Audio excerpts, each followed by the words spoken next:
این چه ویدیو درست میکنی؟ این شارژری که داری چه میدونم خود شارژر لازم داره و از این حرفا. ازم شما منظور من از شارژ چیه؟ شارژ روحی. ما اصلا هیچ وقت قصد به توهین یا ترویج چیز منفی رو نداریم. تکنوازان برنامه شماره 681.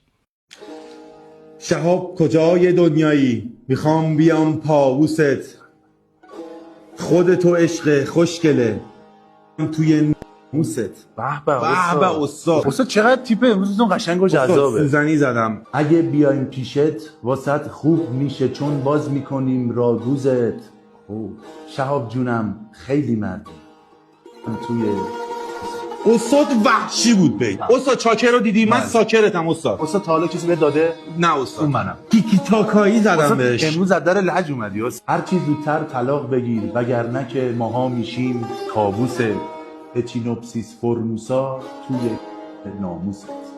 استاد این کاکتوسه رو میگن استاد بچه‌ها. اچینوفیرسیس موسا. بله اچینوپسیس کارموسا. اون لقم استاد. داستانتون اونجره. ما هم میشیم تانوست.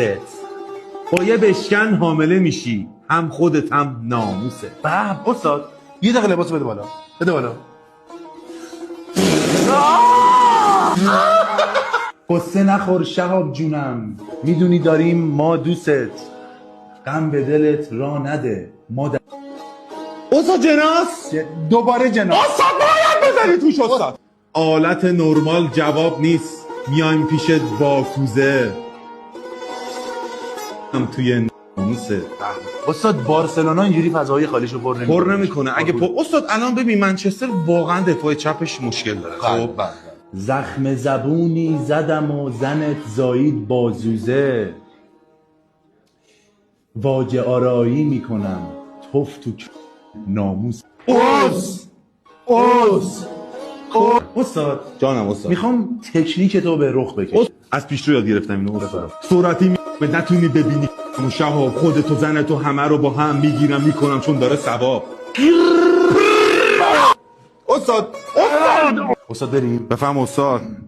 کیسمون سنگینه به حجی میدیم خواهی میکنه چون نداره جواب. خوراک من و تو فقط یه چیز لبات. به استاد.